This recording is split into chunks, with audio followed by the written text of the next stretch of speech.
It was a very interesting tactical approach by Kaizer Chiefs as they beat Kabuscorp by 1 goal to nil.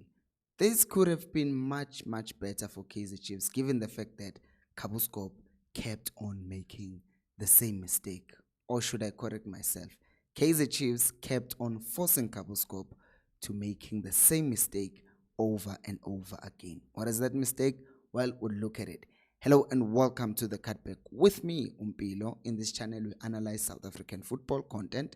So do make sure to subscribe to this channel for such content. So let's go here and look at how Chiefs were trying to play from the back.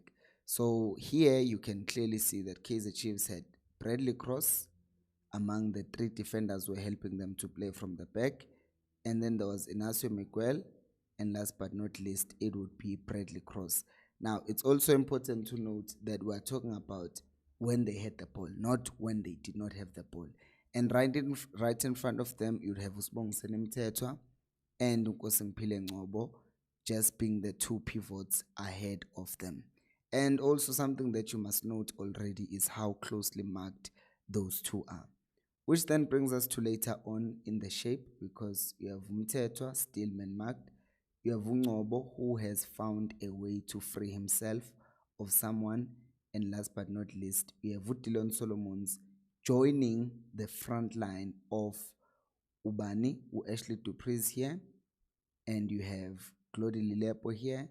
You have Mduduzi Shabalala, and you have Pulemodi here making that front five. So in all, then you'll end up finding it Chiefs having Utilon Solomons having to transition between being an attacker and being a defender. And it did this very well because here Chiefs loses the ball, and look at his recovery pace. By the time the ball gets there, he's already there to get the ball. So one other thing, if you look at this, you see the full shape of the team. It's a clear 3-2-5. It's just that one of the two, you see him, Mduduzi Shabalala, drops so that Chiefs can now make this box midfield of Mduduzi Shabalala, Oxim Mthethwa, Nkosimphihle Ngcobo, and Claude Lilepo. So this is a shape because they are trying to have more passing lanes, because this is a triangle. Mthethwa can play here. Mduduzi, this is another triangle. And also up there, if I was just to join it, it will also make another triangle. So they are also trying to have as many triangles as possible, wide triangles, because they make it easy for teams to pass the ball around. It just provides more passing options. So there you are, 3-2-5, which could look as a 3-3-2 or a 3-4-3. Depends on how you look at it, but it's a 3-2-5. Now, here's another thing that you need to note. Inacio Miguel. Look at how those two guys are trying to press. One is trying to press Ukros. Which guy am I talking about? I'm talking about him down here. He's so close to pressing Ukros, and then this guy is obviously making sure that Miguel does not get on the ball freely. So what Miguel does is he intentionally makes a run towards them. And since he's made a run towards them, they are now going to try and be closer. Look at the distance if you didn't check. See here? They are wider.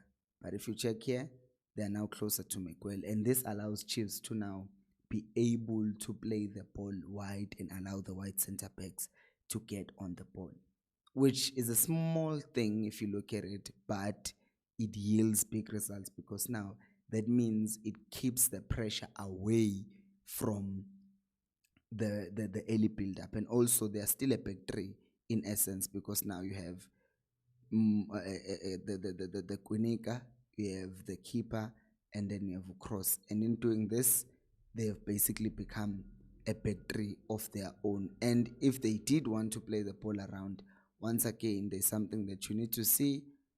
There it is. There is our first triangle on one side.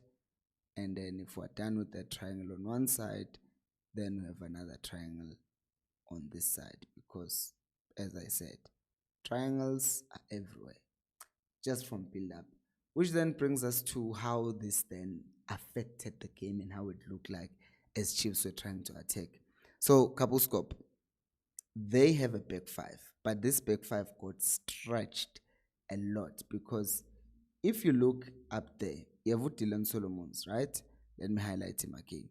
Dylan Solomons is up there, but just close to him, there is a man who's man marking him, right? That would seem like a problem. But here, you have Claude Lilep. There is a man marking him. You have Mtutuzi Shabalala. Someone is man marking him. Pule Mode at the back post. Someone is man marking him. And then the two center backs, their job in this case, they are just man marking Ashley Dupree. So basically, everyone in that back line is now occupied, which created a lot of problems for a Kabuscorp. So if you look here, for example, since everyone is man marked, all Chiefs needs to do as the ball is being played, it's here by the way by Lilepo. So what happens is he gets the ball, there's that huge space, and then Solomons overlaps and he can cross the ball from that area. It doesn't end there because these guys don't want to learn. You see now what has happened, the system is also very fluid. When we say the system is fluid, which just means it's easy to interchange. Someone can go and be a right back, although they're center back. Here you have Zita Kwinika. And this team is playing man marking. They're man marking everyone. So since Zita has pushed up to this position, no one is marking him. So he can get the ball in that area. And you can still see that that guy, let me highlight him so that you see what I'm talking about. That guy is told, make sure that Lilepo does not get on the ball. So he's about to execute his assignment, which is making sure that Lilepo doesn't play. What does it do? Combines with Uzeta. There's now space in behind, so the ball can now be played to Solomons, who can now play the ball wide, and then Chiefs can find themselves in a dangerous spot.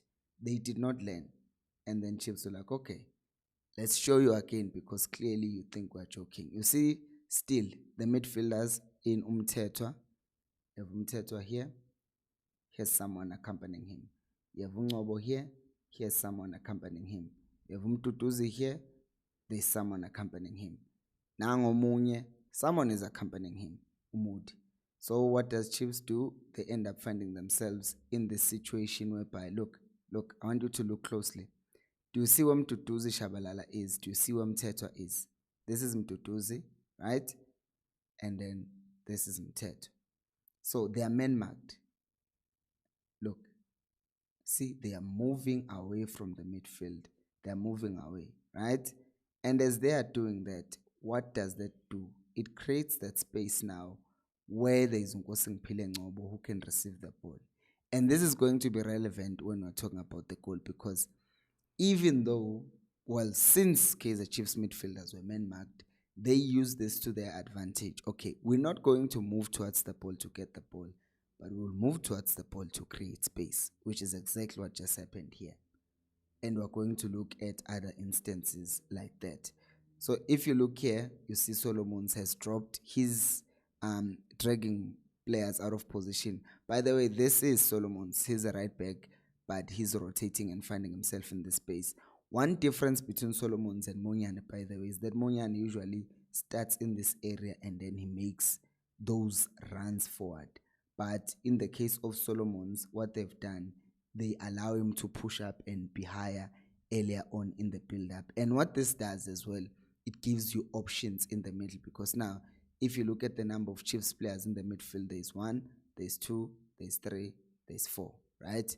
So that is the thing that they're trying to do, overload that midfield, because what usually happens is if the midfield is not overloaded, you're going to end up asking him, Udupriz, to drop, and you don't want to have no striker up front. So rather use one of the people to go into that position.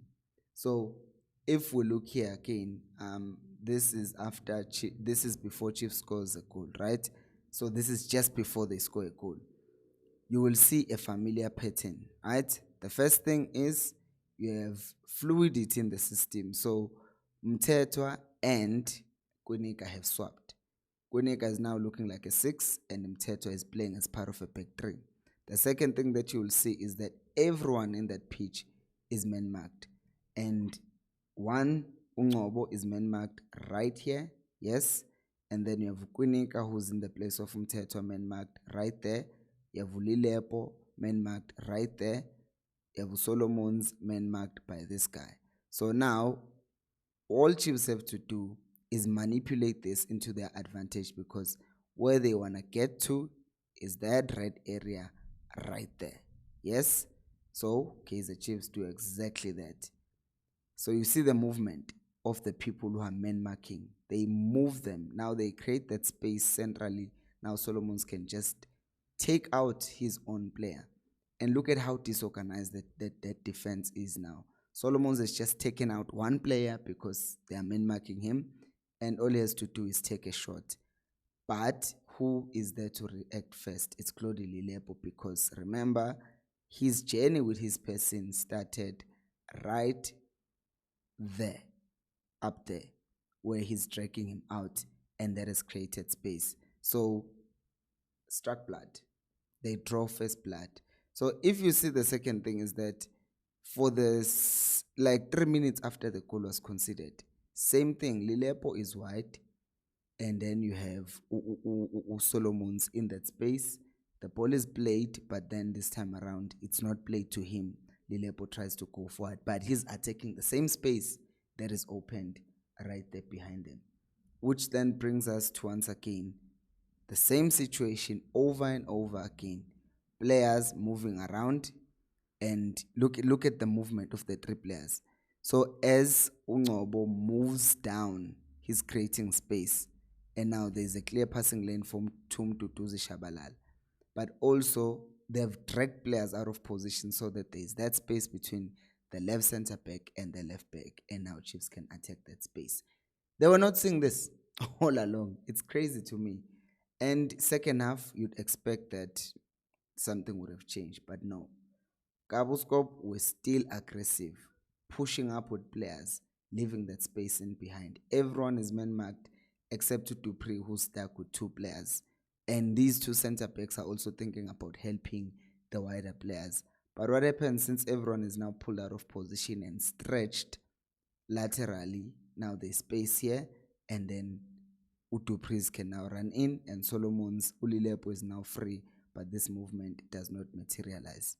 Another chance again. You see here, the defender moves up with Lilepo. Solomon says space in behind that he can run into, but it does not materialize. And you think this was only happening on the right hand side. Even on the left, it's the same thing. These guys move up because they are trying to man mark.